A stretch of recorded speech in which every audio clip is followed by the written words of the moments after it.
Hey everybody, welcome back to the Canon, episode 11, and today we'll get into topics including Zack Snyder. We'll talk about some New Mutants type stuff and Blade reboot, Lex deleted scene, bunch of other stuff. Stay tuned.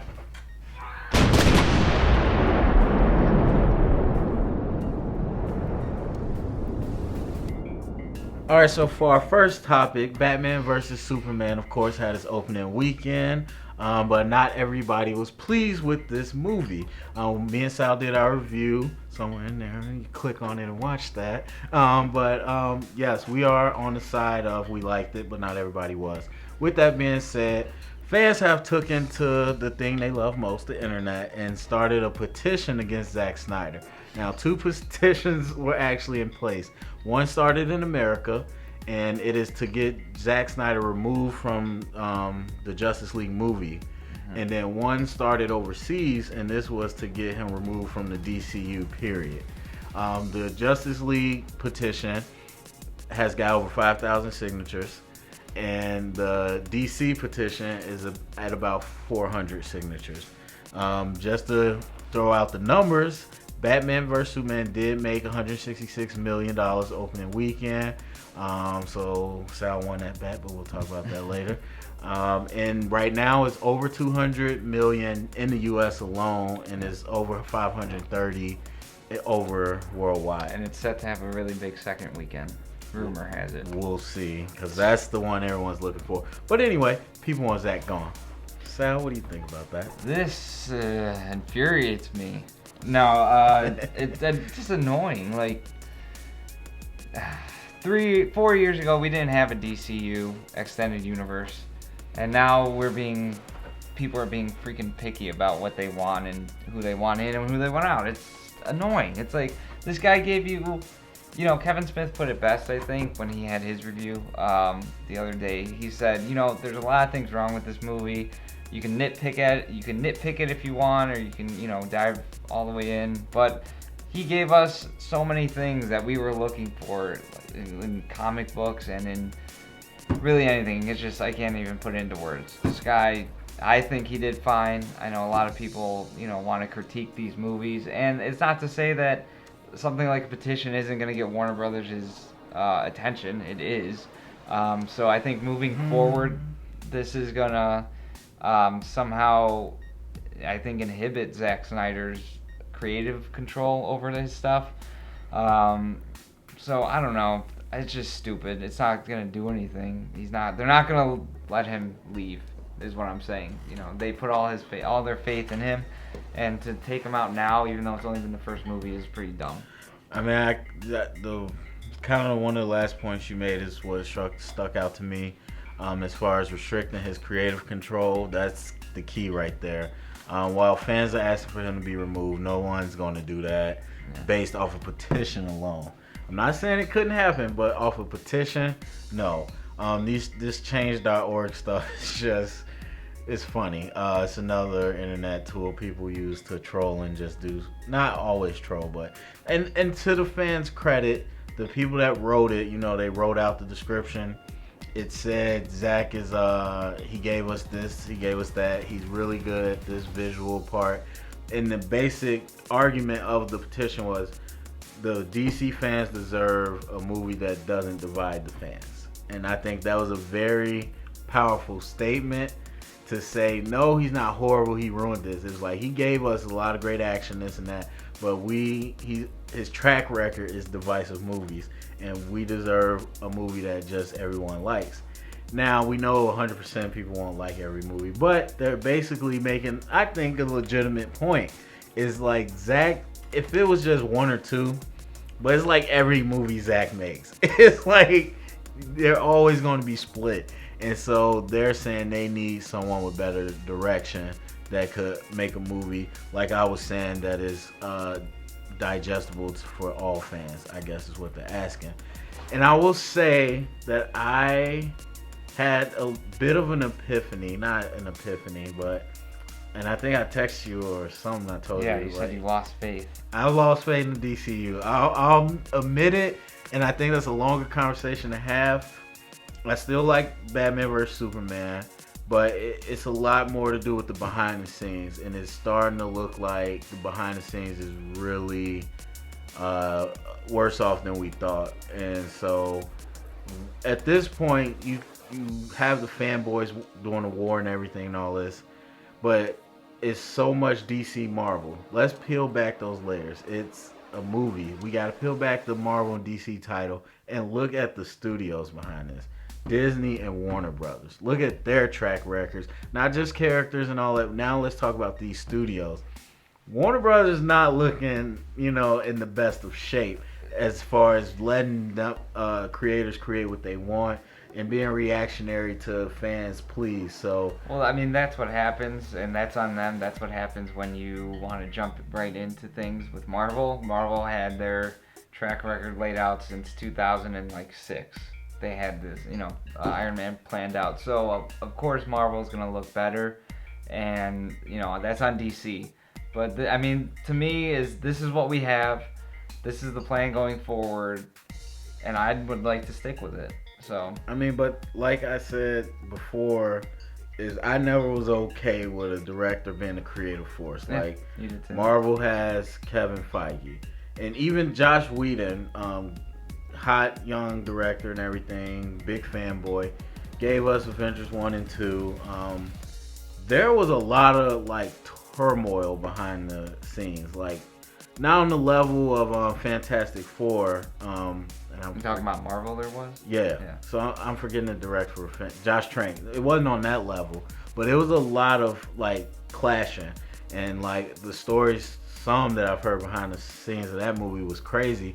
But as you look at it, it made all its money. It was pulled off. No one fought each other in the media. It's just something about the way Disney runs the ship. It's not Marvel. Disney, all their properties, they're professional about it. I don't know what other way to say it. That's Disney. They get it done, even when there's problems.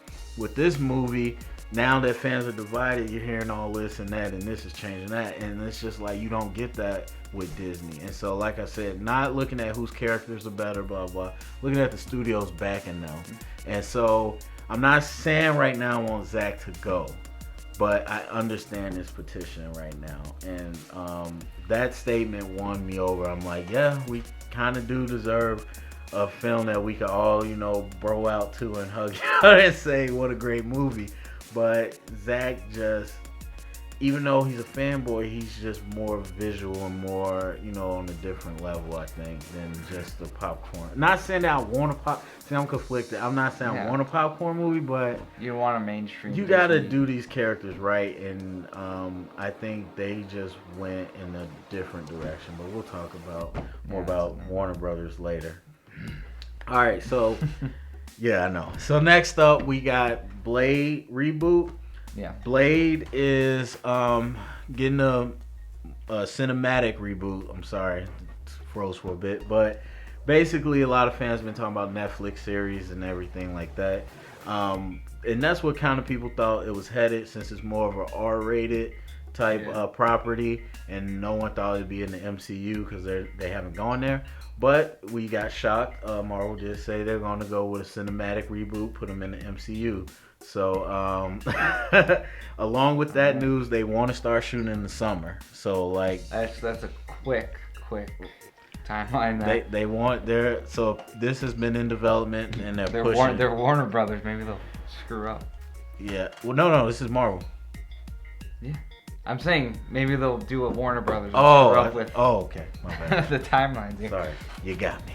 But the short list, 4 actors, very short list that they're looking at.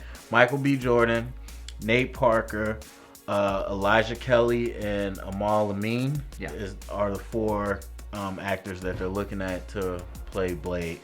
So before you kind of talk about who you would pick or anything, I'm going to have to say that it's just kind of racist. It's like they literally sat down and said, okay, let's watch Red Tails and pick all the actors from there. It's I'm putting it together, and I'm looking. Were they all in Red Tails? They were all in Red Tails. So Nate Parker is really hot right now, and Michael B. Jordan, of course, is in his prime. The other two I had to look up, so I'm looking them up and I'm looking at the movies and I'm like, all of them were Red Tails. I was like, it looks like they just watched that movie and was like, man, we need to reboot Blade. Let's pick one of these guys. Well, so yeah, I'm looking at them now, and just by the look of them, I would say Nate Parker or Elijah Kelly look like they could be Blade. Like they have that pretty. They look like they could be pretty intimidating. But racial profile. that's not a racial thing. I'm just saying. I'm comparing them to the other two black guys, so it's not racist. But yeah, that's really exciting news. I mean, Blade. I never read the comics or anything like that, but I was introduced to him in the Spider-Man animated series, like a lot of people were. That weird fro he had. Yeah. So yeah.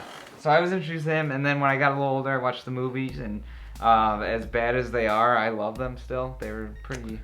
I mean, for the times, they were pretty good. 1 and 2 were pretty good. 3 was alright. I thought 3 was fine. I mean, I didn't hate it. Triple H was in that, so it was good. And Ryan Reynolds. Yeah. No. Jessica Biel though, not so weird. much. But anyways, yeah. So I love Blade. I mean, I'll always watch his movies. So, but no one will top Wesley Snipes. Yeah. No That's one. the problem. Yeah, that is a problem. But I mean, it's gonna be in the MCU, so I think it might be, obviously a little bit different. I don't think they're gonna sacrifice too much to the character. I think they're smart enough not to do that. So I don't think I'd like to see Michael B. Jordan. He's kind of been the poster child for a lot of movies. I feel like lately. He's in everything. Yeah, he's in everything. And I'm 100% agreement. I don't want to see him in it because he's in too much. And it's just like, at this point, they're just like, all right, black guy, Michael B. Jordan. Like, everybody says Michael B. Jordan should be him. I'm like, you got to stop and think. Blade is not his cup of tea. Like, I could see him in glasses right now, and I'd be like, that's not even Blade. That's Michael B. Jordan glasses. Yeah. And then the issue is that if that was the casting and it being in the MCU, I would automatically think they're going for like a goofier type Blade. Not goofy like he's Michael Cera or anything, but like, a lighter Blade. And I'm like, I don't know. Like, the shortlist doesn't inspire me, to be honest. I mean, the two guys being unknown doesn't bother me. I always give someone a chance, but like you said, they don't have the look or presence. Like, and I looked at some of their photos on set and stuff, and they're really short. Like the two, Amal Amin and Elijah Kelly, they're pretty short guys. 5'10", and Elijah Kelly's 5'7". Yeah, that's me. I could play. Yeah, I'm just like, that's no. And then Michael B is too oversaturated, and I don't think Nate Parker fits Blade. Well, you think they might do like a teenager Blade? I mean, he was a kid when he got turned into vampire. Yeah. Not teenager, these guys are all in their 30s. So. You could pull it off. The one kid is in Maze Runner, and he's 30 years old. He looks like a kid. He looked like a kid in Maze Runner. I would not. I don't know how I feel. This all sounds bad. I mean, shooting in the summer. Yeah. The shortlist is not my cup of tea, and then putting it in MCU, I don't know where that fits at all. Spider-Man reboot.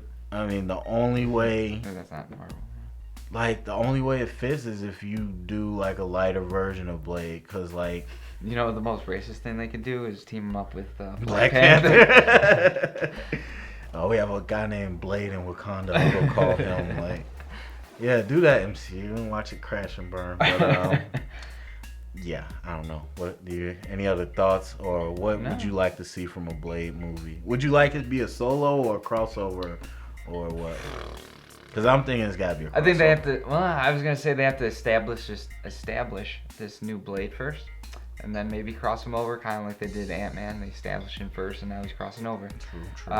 So I think that's what they would have. I think that's what I would like, anyways. So, yeah, because I have no idea what they're gonna, do for this kind of Blade stuff. Yeah, I'm kind of on a track with the fans. Put this on Netflix, even though it's the answer to everything right now. But you could team up with Daredevil. That'd be awesome. I want them on Netflix. I think, yeah, you have to. Yeah. You just have to. All right. Yeah. Freaking have to. All right, so big news that's dropped, and I don't want to speculate. We like to speculate, but I don't want to give like false information and stuff. It's very thin line between what's rumored and what's confirmed and all those things. So with that caveat being said, I will say that the story broke today that they talked to Simon Kinberg, who is like the shepherd of the Fox universe along with Bryan Singer, and he talked about New Mutants being in heavy production. He didn't give a date, but he said that'll be, coming out. And then they go into a list of characters that will be part of New Mutants, and then also a list or a couple actresses that have been cast.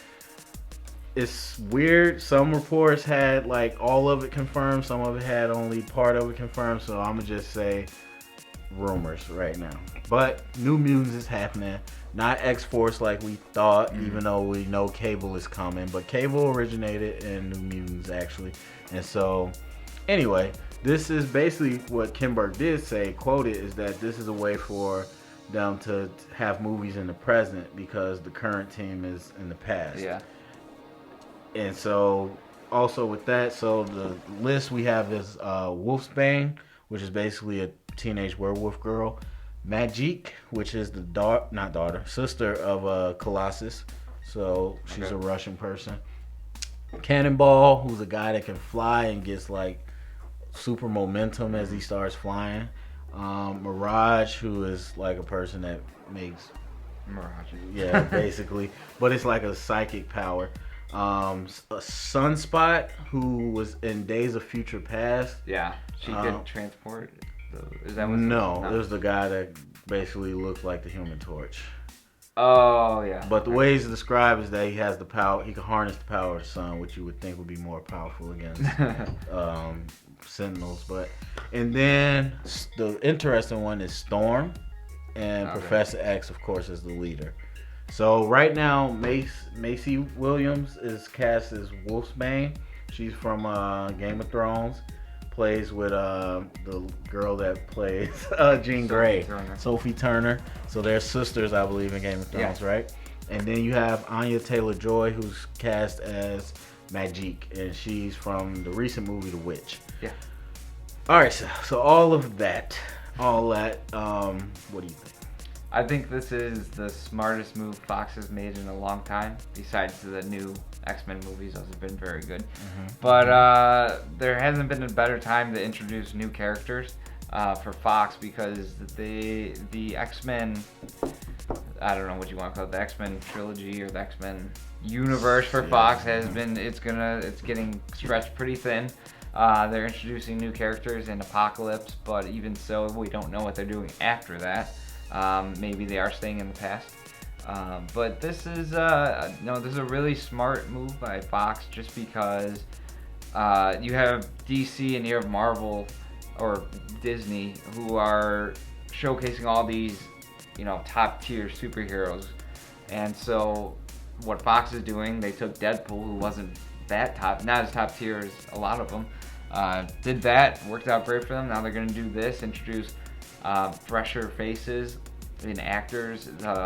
Historically, they're ethnically diverse, so I mean this is probably the best time to do something like that in this time and age.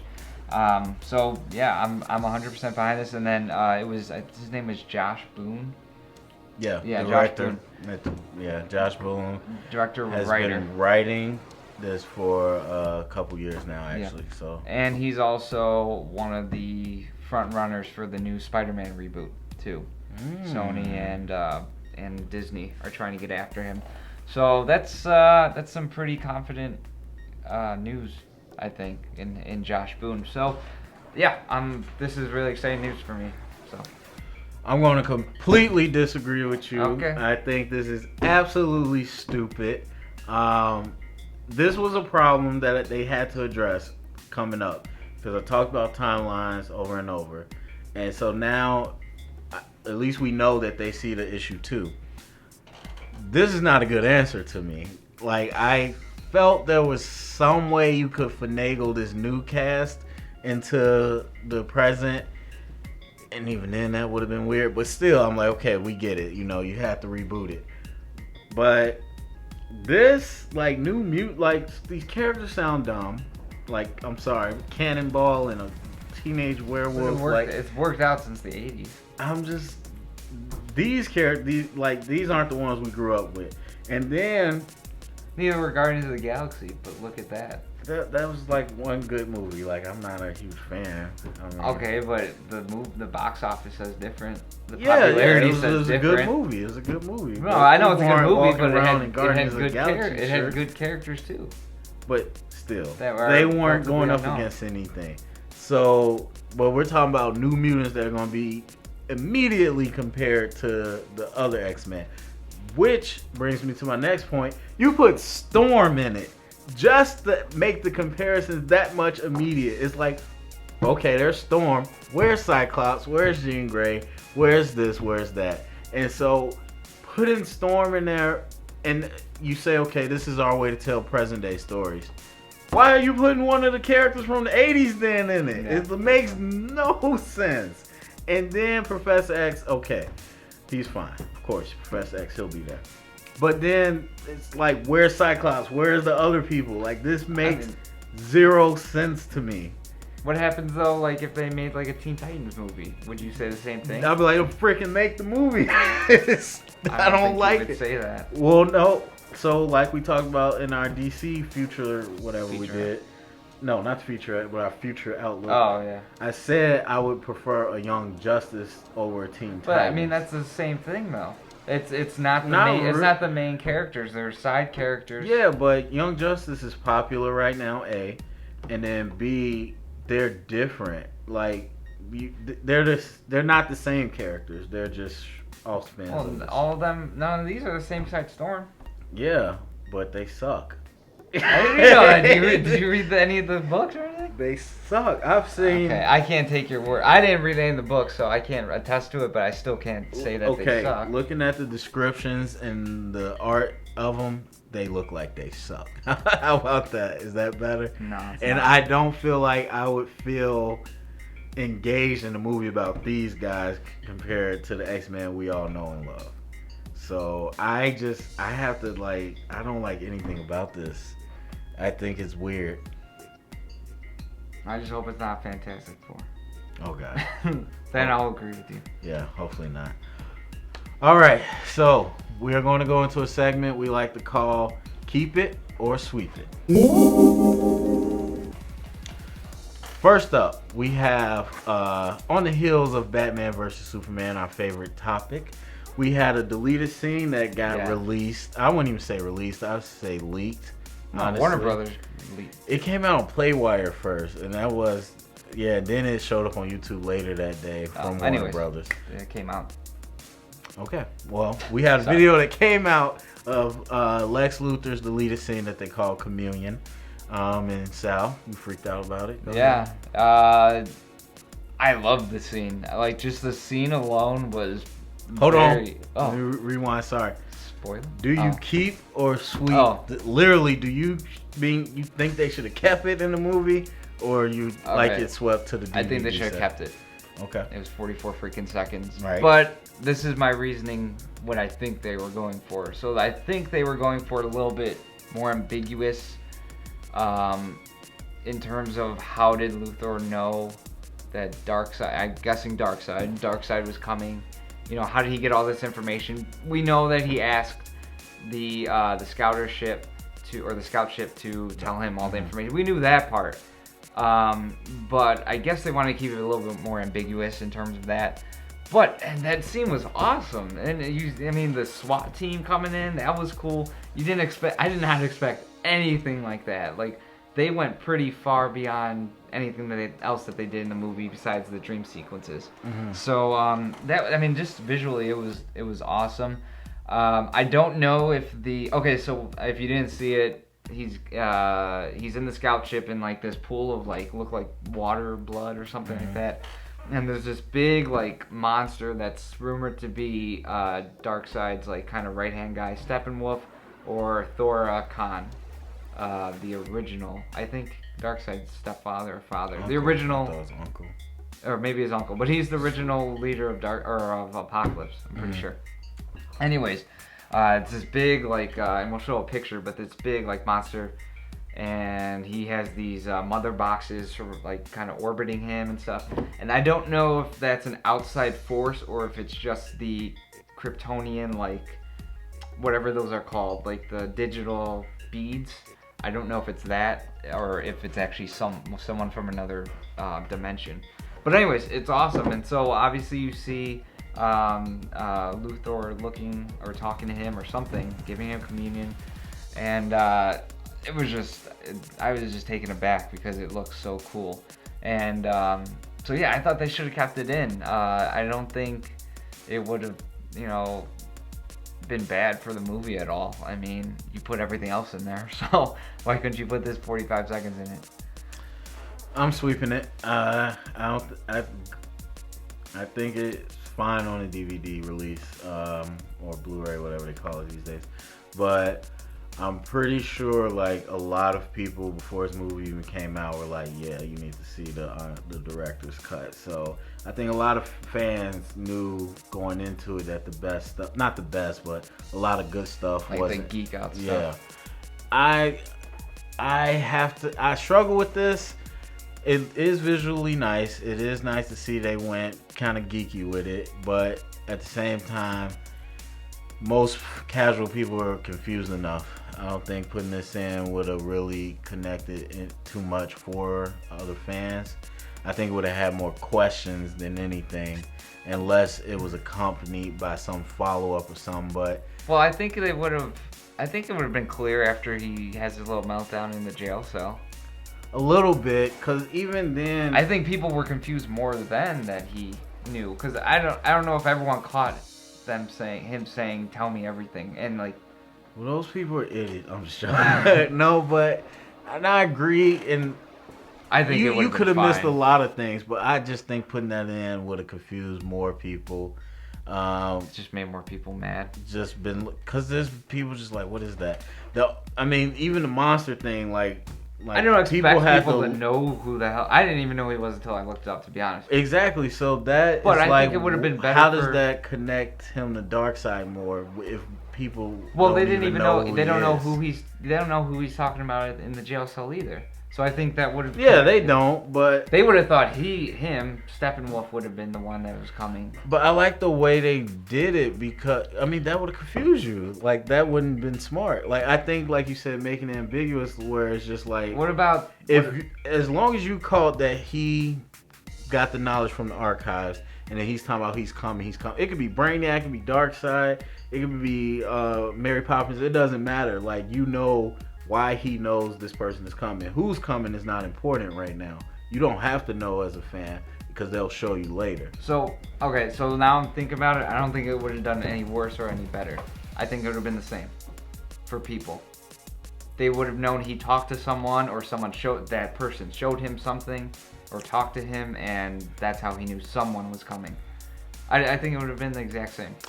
I think it would have been more intriguing to people who didn't know. Because then they would be asking, who's this, who's that? It's like the same on the end of the Avengers. You see Thanos. People didn't know who he was. All he did was smirk. And so that intrigued them to go find out, what is this all about? Yeah, but it'd be different. They showed Darkseid. They didn't show Darkseid. They showed a connector to Darkseid. But anyway, I almost kept it, but because my only reason I want to keep it is like, okay, now that connects to, first of all, it confirms those are mother boxes that we saw with Mother? You said mother boxes. Anyway, it shows us that scene with Cyborg. It kind of confirms what that is. But knowing that he gets arrested and stuff, that means that would have happened way after. So I'm like right after Doomsday, you mean? It would have that scene would have happened way after in the movie because that's when he gets caught. Yeah. No, after Doomsday. Yeah. Yeah. And so now I'm like, no, I can't even keep it for that reason because now it's not close enough to the thing. Like if for some reason that happened before, like if he wasn't getting arrested, that's what I think the problem is. If he was not getting arrested, if that was just part of the whole, conniving part, it probably would have made more sense if it happened before Cyborg 2. Then you can say, okay, that box was what the alien had. Now it's more connective than trying to do it right before he got arrested. I think so. But yeah, I'm sweeping it. I'm sorry. All right. So back to our favorite topic of Warner Brothers. So the story is, let me just get that first part out. Suicide Squad is going back for reshoots. The movie is coming out in August. It's been done for a while. We talked about the marketing. They've been doing everything. It's been reported now that the cast is all coming back for reshoots, and it is costing Warner Brothers tens of millions of dollars. So 10 million or tens of millions. Okay. So I'm going to say that it's over 10 million. We don't know the actual number, but it could be 50 million, 90 million. We don't know. Costing a lot of money. And so it was reported that they're going back to shoot more fun and humorous scenes, and that the last trailer we saw with the music and everything showed all the lighthearted moments, and that the movie is not filled with those. So BVS showed all the dark moments and basically everything in their trailers, and Suicide Squad showed all the funny ones in their trailers. Yeah, so I mean, I gotta jump right into it first. Okay, so the question: do you keep or sweep the idea that they should do a reshoot? And I'm going to sweep that with all my might. Give me the biggest broom I can. And so now I'm a rant.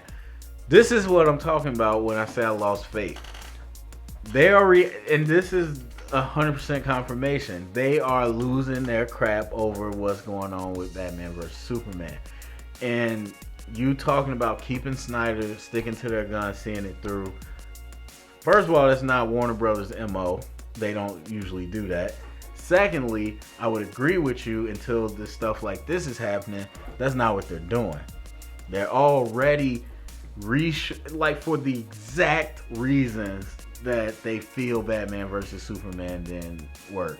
And so now you're going to take a movie that has a lot of buzz, a lot of hype, has been done, and you're going to add in stuff to add more humor. I'm okay with reshoots. Reshoots happen a lot. It's like when it was funny when Avengers Age of Ultron did a reshoot. They had Loki come in and everything. Fans was cheering. Yeah! I'm like, look at them. They cheer for reshoots. Now I'm like, this is going to kill this movie. Yeah. Because now I have to go into the movie waiting for it. Just like, what doesn't fit? Does this go together right? Or like, what was a reshoot? Like, was that laugh original, or did y'all come back and write that laugh? Yeah. And it's going to mess me up.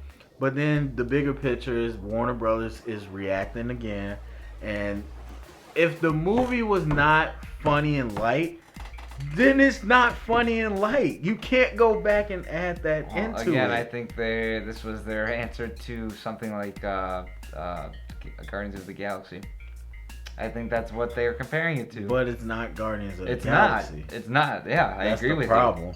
I agree with that. And yeah. Do you keep or sweep this?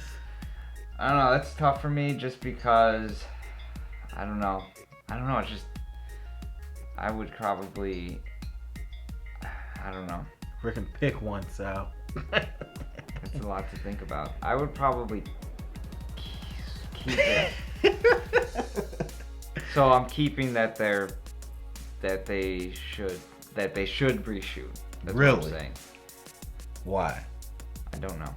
I don't know. I yes, comedy is a big part of a movie, and that can make a movie, or basically direct the movie in a different direction. So I agree with you though. If that wasn't the original movie, then it shouldn't be. They shouldn't force it. But I feel like there's probably a lot of subtle things they're adding that would just add to the movie in a positive way. Wouldn't cost that much to do that. They spend a lot of money.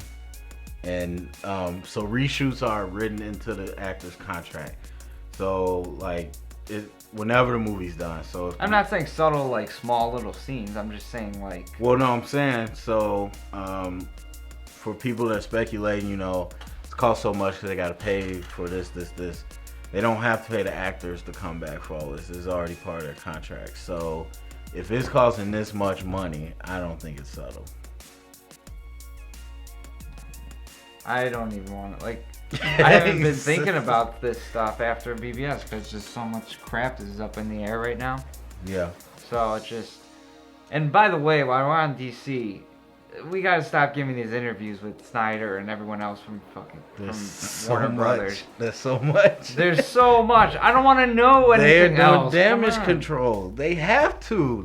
No. Not defending the movie, but giving so much more about the universe. Yeah, they're doing damage control. I hate it. It's not, oh, this movie's like this. It's like, oh, we got this coming and we did this because of this. Like, this is what I'm talking about. There was a vision, and as far as I can tell, it's a very long tail vision from Zack Snyder, where certain scenes were shot to set up a payoff later and things like that, where the movies that are in production and the movies that aren't in production already have like how it has to certain feed aspects in, of them. right? So they know the story, and a lot of stuff that Zack talked about, he said, this might be a payoff I can't tell you. We know. Zack knows the whole to 2020. He knows it. So it's been done. He's created that. Warner Brothers sat there and said, okay, let's do it. And now they're going back on that. And that is what's pissing me off. I'm losing faith because it's just too much issues going on in the background. And so we're saying, like, put more Jeff Johns in the front, take more power from Zack Snyder. What if Zack quits? Or what if that does, like, there's a clash? And that's why I'm like, we're getting, even Batman vs. Superman, and now we're way off Suicide Squad, but what's his name? David Goyer? Yeah. He wrote the original script. And now the rumors are all coming out. Bryan Cranston was originally cast as Lex, and they switched it. Chris Terrio came in, and everyone's saying Ben Affleck brought him in. We don't know if that's true or not, and did rewrites. Now they're saying it was only Terrio and Ben that rewrote Batman scenes. They didn't rewrite the actual script, and not everybody, like, the rumors are all over. I'm like, this is the stuff you don't get with Marvel. This is the issues you don't have. And so if you were to stick to your guns, like, yes, we see the vision. Yes, it's not going to be Marvel. Yes, it's going to be a lot darker. Yes, it's going to be a lot artsier, whatever you want to call it. Okay, then stick with it. But they're not sticking with it. And so now... Yeah, that could be that's on the company then. And this is why I said, you peel back those DC Marvel labels. They're not running it. That's their property, but they're not running it. It's Warner Brothers and Disney that's running it. And I've lost faith in Warner Brothers. And it looks like they just keep giving us reasons. And I'm like, all my excitement for Suicide Squad is shot. I'm not going to lie. It's down to zero. Because I'm just thinking of the worst Fantastic Four situation I can. Because we gushed over David Ayer. And we talk about those movies. He's good. He's great. And so you got to think that what he did was good enough. And you didn't need to change it. And so it's like, what does that do in relationship with him going forward? And it's just, I don't like it, man. I think about it, I'm going back. I'm sweeping. Thanks, Tanner. You're welcome. All right, so our next point, more sad news in the DC world. It is. Hans Zimmer, very famous composer for most of the. Is it? All the Dark Has Knight. he done anything in Marvel? I don't think so, right? I can't attest to that. Yeah, so he has. Composer for the Nolan trilogy for sure, and half the composer for Batman vs. Superman teamed up with Junkie XL too. And so he's announced that he's retiring from the superhero game, and that Batman vs. Superman was his last one. So he can't even keep his name to the DCU now. I hope to God that's not why, but anyway, so a lot of people have been talking and saying, we're kind of moving back to the soundtrack type era where you see all these trailers putting on these old songs and stuff that's popular, and that it might not be so bad that the theme musics are going away. So do you keep or sweep that superhero movies can continue on without these? So you're saying they're going to more pop stuff? Yeah. Well, if you listen to, obviously Man of Steel, but if you listen to BVS 2, And I'm sure they're not going to go so off course that they're not going to have this stuff. But you listen to when the tone of the movie gets a little bit lighter, a little bit more hope, an aspect of the Superman character. You hear that Superman soundtrack in the background, and it was beautiful. So that's going to be tough to get over. You know, we're not going to have any more new stuff from Hans. But, you know, I hope they keep with that aspect of things. I mean, that's kind of what makes movies subtle. That's what makes you feel like, although this music is in the background and everything, thinking about the music, but it makes you feel something while you're simultaneously watching this story unfold on the screen. So, you know, I hope this isn't a sign that they're going to move too much to the right of things. But in terms of Hans Zimmer doing stuff, I mean, come on, the Dark Knight trilogy, that's gonna go down in history. It wasn't the best composed movies, trilogy, anything. So yeah, but I'm sweeping that he's leaving. I wish he would have stayed. Okay. Until 2020. That was a roundabout answer, but okay. Yeah, sorry. No, well, I guess the way I phrase the question, I'm gonna sweep it, because talking about going forward with all this other music, like Deadpool did the Salt and Pepper stuff, and then Suicide Squad just recently had the Queen song, and then I feel like I'm really missing another one that was Civil War didn't have it. Oh, of course, Guardians of the Galaxy has, yeah. You know, so that's kind of, you know, trendy and it's fine, but doesn't last. It doesn't beat out having those original, you know, scores. It's some of my favorite parts of Batman vs Superman, which I never even got to talk about with all this other debate, is the scores. Like, I'm not sure if it was Junkie XL or Hans that did Lex's one, but that one just sticks. Mm-hmm. I loved his music. I loved, like, when it popped up whenever he was on stage. They did a little slow montage when he was asking him what's his wish list of stuff, and then the music, like, his thing was playing. And then I loved when Batman vs Superman was clashing. It was really high pitch, high tempo. And then if you want to talk about the Heath Ledger's Joker, like, all that, like, you can't beat that. I mean, for a trailer, it's fine. Like, we watched Suicide Squad. They did the slow down version. What's it called? Jokes on Me, the first one, or something like that. Yeah. I started a joke, whatever it's called. And then you see the contrast when they did with the Queen song. It was just like, it was like two different movies. Mm-hmm. So music invokes you in trailers, but can you do that throughout a movie? Like Guardians of the Galaxy, the music was part of the story. Yeah. You can't do that with every movie. Yeah. So I really have to sweep. I believe sweep the idea of. I sweep that idea, but I really believe that DC and Zack now won't do that. I think maybe Junkie XL just takes over full time, but I don't think they'll go to more, you know, soundtrack type music. All right. So next up, Gambit is delayed again. It makes me double right. So originally it was supposed to come out this October. It's got pushed. So right now we know that it's due to go into production at the end of 2016, which is when it was actually supposed to come out. The director, Doug Liman, I believe, is actually now on another project that he'll be filming in the meantime. And Leah Seydoux, who was cast as the lead opposite Channing Tatum to be his love interest, she's now out of the movie, or they characterize her involvement as questionable. I mean, she's gone.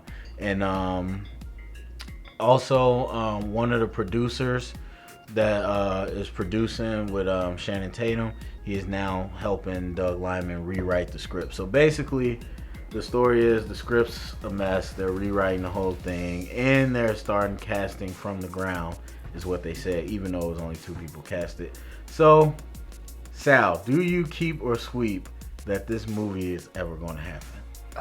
This is a tough one just because I don't have anything to base on in the X-Men world besides the new X-Men stuff. I don't know if that will go together though. I'm going to keep that it's still going to happen. I'm gonna sweep that. It's actually gonna be good. Yeah, there's a lot of behind the scenes stuff with this thing. So, I mean, there's not much else to say about it. It's like you were right. It has a lot of problems, and that's pretty much all I have to say about that one. I'm going to sweep the idea that it ever happens. Your director's on another movie. Shannon Tatum we don't even know his involvement right now. They're trying to rewrite the script, but if the director is one of the writers and he's doing another movie, like put 2 and 2 together. The other actress is gone. There's rumors within the Hollywood circles that it's canceled, and they're just trying to put on a bright face. But yeah, I think it's done. Fox has not had the best track records working with directors, and so yeah. And you didn't need it in the first place. I sweep the idea of a solo Gambit movie. We want to see that crap. Like I said when we first talked about it, it's Shannon Tatum, and they want to introduce him, and they want to do it in a big way. I still think it was dumb. Like I said, if Gambit would have had a cameo in Deadpool, boom, there you go. Then put him in the next X-Men movie or something like that. It never. Him and Ryan Reynolds would do very well on screen together. That part I'm sad about. The actual Channing Tatum movie, I don't care. Whatever. I didn't want to see that. I know he likes the character. I was not sold on him being Gambit until I saw something. But yeah, it's pushed back, and I don't think it's ever coming back. Especially with the news of the New Mutants. Yeah, it seems like they might be going in a different direction. Well, we talked about the future dates they gave us. We said Deadpool, and I thought it was just Gambit getting a year pushed back. But now it looks like it's going to be Deadpool and the New Mutants that are going to be the new movies. All right, so lastly, back to DC. Yes, I mean, after Batman vs. Superman opening weekend and all the stuff that's going on, you have to expect a lot of news to come out. So one of those things you were talking about last week, it was rumored that Jeff Johns, I believe, and Ben Affleck were working on a project. They didn't say what it was. So now the news has come out. It's been confirmed from Affleck's agent that he has written a Batman solo script, and that he's basically pitching it now. So do you keep or sweep the idea? I don't even know if I should ask this. I shouldn't. But I will. Of a Ben Affleck written and directed solo Batman. That's what's gonna save the DCEU. Yeah, keep that, obviously. The rumor is, and we talked about this before, is Death in the Family story arc. So that would be very interesting to see, especially with Leto on board. So yeah, definitely keeping that. I mean, look at his track record, Argo, The Town. I think those movies would fit perfectly with the DC universe. And it's Batman. How could you not want more Batman, especially solo? We did get news that from Snyder that Robin did get killed about 10 years ago prior to BVS. So by the Joker. Yeah, by the Joker. A young Joker. By a young Joker. So I don't think I definitely don't think we're gonna see the same visual Joker as we will in Suicide Squad, because that's gonna be. I didn't think about that. Yeah, that's gonna be 9 years past that time then, if it is Death in the Family. And if you haven't read that yet, go out and read it. But yeah, keeping that 100%. I'm keeping it too. Like you said, Snyder did say it was Robin's dad. So it kind of goes to what we said. Well, it does and it doesn't. We've said it was a solo Batman movie, most likely a prequel. Ben Affleck directing, all that. We don't know his script though, so it might not be Death in the Family. While we already been saying like it should be Death in the Family and all that, we don't know if that's what he wrote. But let me just interject really quick. This is gonna kind of a big overview thing, but you have this Batman in BVS who a lot of people are complaining about, not so much Ben, but just the character that was written. You have this dark guy who's killing people, who has no joy in his life, who wants to actually kill Superman. what got him to that point. You know, he wasn't like this 2 years prior. I mean, he could have been, you know, an angry old man, but he was never at this level. So he, somewhere in his past, death in the family, something triggered that, and it was all building up for about 9 years, 8 years. So I think this would do wonders for BVS, and this will show people why.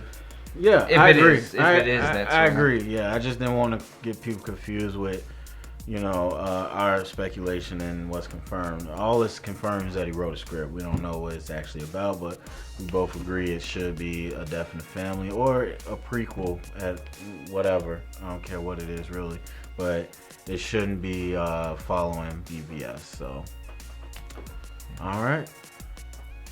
All right, I think we're done. All right, let's go. All right, so that is the episode. Remember, if you like what you heard, please give us the ammo by clicking the subscribe button below. I mean, click the subscribe button. I mean, click it a couple times. Let some people know and let them click it for you. Go click it for them.